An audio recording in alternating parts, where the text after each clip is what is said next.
Pada pukul 6.37 pagi, tanggal 10 Juli 2025, radar udara di atas USS Sampson menangkap satu sinyal yang mencurigakan. Lokasinya berada sekitar 380 mil laut di selatan Acapulco, tepat di tengah koridor patroli Eastern Pacific. Di ruang Combat Information Center, CIC, alarm berbunyi nyaring. Ini bukan tempat untuk main tebak-tebakan. Dalam hitungan 20 detik, petugas pengawas mengenali karakteristik target tersebut. Sebuah kapal kecil, dengan siluet rendah, melaju dalam kecepatan tinggi dan tampak menyembunyikan muatan di bawah struktur atas. Ini tipikal dari Go Fast Boat, model klasik yang sering digunakan oleh kartel narkoba untuk menghindari penegak hukum. Tak ada panggilan radio, tak ada bendera. Dan saat radar mencatat pergerakan lebih lanjut, muncul aktivitas di dek kapal. Objek-objek hitam kecil terlihat berpindah. Ini adalah bukti pelanggaran yang terlihat kasat mata. Di jembatan komando, Komandan Matthew Harding tidak menunggu instruksi tambahan atau headline berita. Yang ia perlukan adalah kecepatan dan dukungan udara. Semua stasiun diaktifkan ke kondisi 3. Operasi Romeo dimulai. Dalam waktu 90 detik, helikopter MH-60R Seahawk dari skuadron HSM-49 dengan kode Reaper 1 lepas landas dari dek kapal dan segera melakukan manuver tajam menuju sasaran. Sementara itu, kapal target terus melaju, menciptakan jejak putih yang memotong birunya laut. Mereka mencoba kabur menuju Cakrawala, tapi masalahnya, USS Sampson tidak berpatroli secara acak.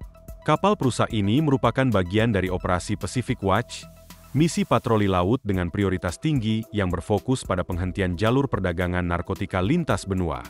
Hari ini, Angkatan Laut AS akan menggagalkan pengiriman narkotika senilai lebih dari 58 juta dolar. Dan kapal penyusup itu, mereka tak menyadari apa yang menanti mereka. Reaper 1 terbang rendah, lebarnya sekitar 120 kaki, hanya sekitar 200 kaki dari permukaan laut. Meski tak dipersenjatai berat, helikopter itu membawa POD pengawasan dan tim dari Ledet 104, Law Enforcement Detachment, penjaga pantai distrik barat yang telah berlatih menghadapi situasi seperti ini berkali-kali. Kali ini bukan simulasi. Ini nyata. Begitu visual kontak didapat, kapal penyusup berbelok tajam dalam manuver zigzag dan melaju cepat ke arah barat. Reaper 1 meningkatkan dorongan mesinnya, mendekat lebih cepat. Dari udara terlihat jelas. Penumpang di kapal mulai membuang muatan. Paket-paket dilempar ke laut. Salah satu paket menghantam air keras. Dan seketika, semburan putih mencuat dari permukaan. Itu bukan respons yang normal. Itu adalah bahan kimia atau narkotika yang larut. Sistem FLIR, Forward Looking Infrared, pada Reaper 1 menangkap semua ini dengan detail. Namun, kapal di bawah tetap tak memberi respons. Tak ada komunikasi. Tak ada penyerahan. Waktu keputusan telah tiba. Tembakan peringatan diizinkan. Helikopter mengubah posisi, menutup celah. Satu tembakan peringatan meledak 10 meter dari sisi kanan kapal. Pesan jelas, berhenti, atau eskalasi berikutnya akan mematikan. Namun, kapal tetap melaju. Paket-paket masih dilemparkan. Dari ruang CIC, Komandan Harding memberi perintah, hentikan kapal. Beberapa detik kemudian, Reaper 1 kembali melakukan manuver. Kali ini, tidak untuk memperingatkan. Dengan presisi, satu tembakan ditembakkan dan menghantam mesin luar kapal penyusup. Salah satu motor meledak. Api terlihat. Kapal melambat drastis dan mulai kehilangan kendali. Kali ini, orang-orang di kapal menengadah. Tangan mereka terangkat. Mereka menyerah. Tapi operasi belum selesai. Reaper 1 terus mengawasi dari udara saat Dwarhip, Rigid Hull Inflatable Boats, bergerak cepat dari sisi kiri USS Sampson. Tim VBSS, Visit, Board, Search, and Seizure sudah bersiap. Mereka bersenjata lengkap, berpakaian taktis, dan dilatih untuk penanganan cepat. 4 menit kemudian, mereka mencapai kapal target. Operasi penyerbuan dimulai. Dengan aba-aba dalam bahasa Spanyol dan Inggris, tim menyerbu kapal. Tak ada perlawanan. Dua pria berusia 30-an dengan kulit terbakar matahari berdiri gemetar. Adrenalin mereka masih terasa. Mereka digeledah dan digiring ke bagian tengah kapal. Dek fiberglass kini kosong. Tapi air di sekelilingnya tidak. Lebih dari 10 paket mengambang. Beberapa berhasil ditarik sebelum tenggelam. Yang lainnya masih bisa diselamatkan. Tim Ledet bergerak cepat. Satu persatu mengumpulkan dan mengamankan barang bukti. Begitu para tersangka diamankan, proses pemeriksaan hukum dimulai. Berdasarkan hukum maritim internasional, kapal tanpa bendera atau registrasi dapat digeledah dan disita di bawah yurisdiksi AS. Tim mengambil sampel dari muatan. Bongkahan putih diuji di atas strip tes narkotika. Dalam hitungan detik, indikator berubah, merah dan biru. Total muatan, 47 paket besar. Berat keseluruhan sekitar 1.560 kg, senilai lebih dari 58 juta dolar. Ini bukan hanya soal penangkapan. Ini soal penegakan hukum di laut lepas. Tentang bagaimana sebuah kapal perang bekerja sama dengan lembaga penegak hukum untuk menegakkan keadilan. Pacific Watch bukan sekadar operasi militer. Ini adalah kampanye besar, dipimpin oleh Komando Utara AS, bekerja bersama penjaga pantai dan negara-negara mitra. Dan hari ini, mereka membuktikan bahwa di tengah samudra luas, hukum tetap memiliki gigi. Misi utama dari operasi ini adalah untuk menangkal ancaman kriminal lintas negara, sebelum mereka berhasil mencapai wilayah pesisir Amerika Serikat. Tujuan dari misi ini adalah untuk mengidentifikasi dan menyelidiki jalur-jalur penyelundupan yang membentang dari kawasan Amerika Tengah hingga ke bagian baratnya.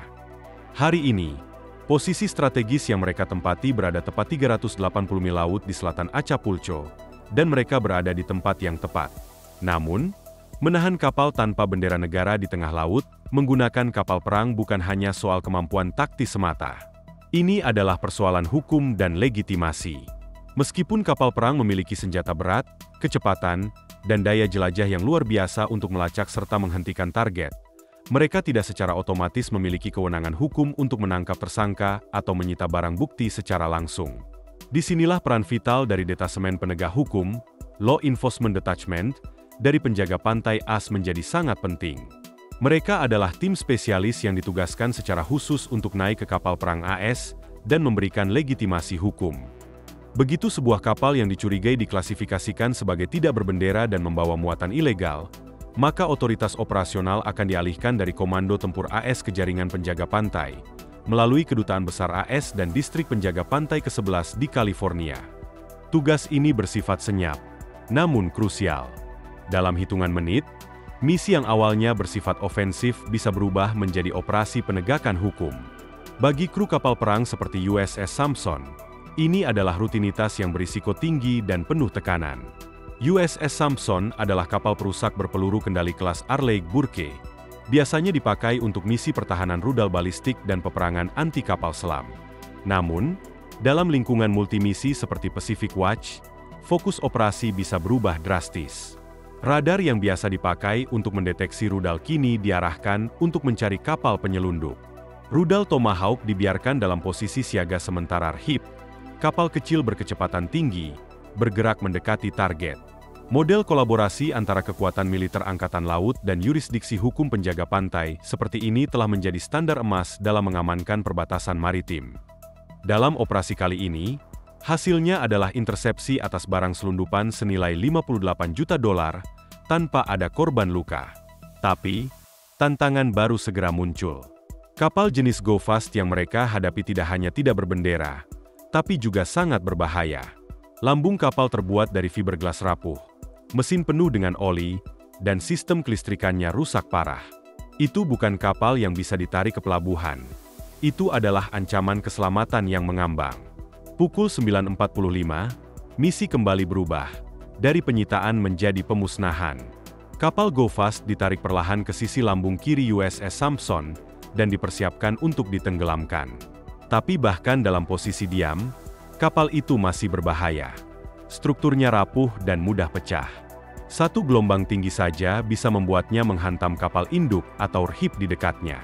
Dengan perintah resmi dari Komandan Harding, kapal dinyatakan tidak layak laut dan siap untuk ditenggelamkan.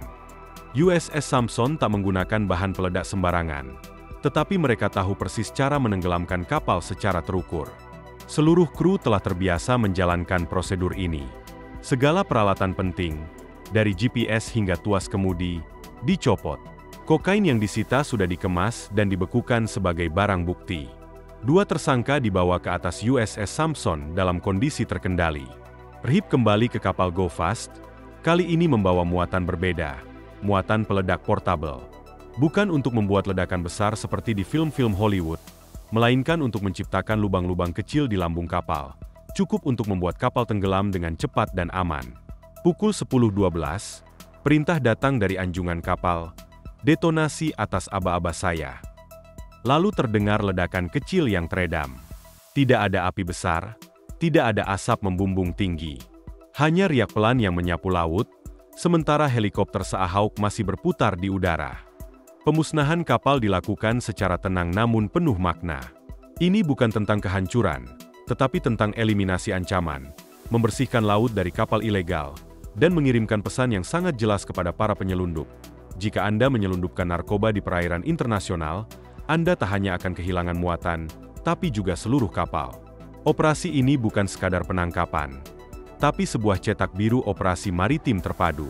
Apa yang terjadi di Samudra Pasifik bagian tengah pada 10 Juli adalah gambaran nyata dari bagaimana AS memproyeksikan kekuatan tanpa menembakkan rudal ataupun menyerbu daratan. Kapal perang, helikopter, tim penegak hukum, semua bekerja dalam sinkronisasi detik demi detik. Namun makna strategisnya lebih besar, menciptakan efek jerah. Kartel narkoba mengandalkan keuntungan dari jalur penyelundupan yang dianggap minim risiko. Tapi setiap kapal yang dicegat, terutama oleh kekuatan militer, adalah peringatan bagi kartel lainnya. Tak ada rute yang benar-benar aman. Tak ada jarak yang cukup jauh. Tak ada mesin yang cukup cepat. Peringatan itu disampaikan dari 380 mil laut jauhnya, bahwa Amerika Serikat tidak hanya menjaga pesisirnya, tetapi juga memimpin perang melawan penyelundupan jauh di luar batas perairan. USS Samson, kapal perusak rudal berpemandu, kini tidak hanya menghentikan rudal musuh, tetapi juga menghentikan penyelundup. Fleksibilitas semacam itu bukan kebetulan, tetapi merupakan bagian dari doktrin multimisi Angkatan Laut AS. Hari ini mereka berburu kapal cepat di koridor narkotik Pasifik. Besok, mungkin mereka kembali mengawal laut Jepang dari rudal balistik. Apa yang dilakukan Samson bukan semata tindakan taktis, tetapi simbol dari ketegasan dan kesiapsiagaan. Kehadiran kapal perang AS di suatu wilayah perairan bukan hanya tanda pengawasan, melainkan sinyal tekanan terhadap semua aktivitas ilegal. Kartel manapun yang mencoba menganalisis pergerakan kapal AS harus belajar bahwa bahkan destroyer bersensor jutaan dolar bisa muncul tiba-tiba dan tidak bergerak, karena mereka bukan mengejar. Mereka sudah siap menyerang, tak ada tembakan dilepaskan. Tak ada nyawa melayang. Hanya tim kecil, bukti yang diamankan, dan 58 juta dolar narkoba yang kini tenggelam ke dasar laut. Pertanyaannya sekarang, jika Anda berada di jangkauan USS Samson, dan kapal Go Fast Anda menolak berhenti, apa yang akan Anda lakukan? Biarkan mereka lewat, meninggalkan bukti, atau memilih konfrontasi langsung? Keputusan ada pada Anda, Komandan. Tapi satu hal pasti, operasi seperti ini belum akan berhenti. Pasifik Tenggara semakin panas. Dan para kru, mereka baru saja memulai. Jika Anda ingin menyaksikan bagaimana kapal perusak bermain kucing-kucingan dengan para penyelundup, maka pastikan Anda siap, karena misi berikutnya bisa saja lebih besar dari sekadar kotak narkoba. Dan jika suatu hari Anda berniat mengarungi laut internasional dengan kecepatan tinggi, pastikan tidak ada destroyer di jalur Anda.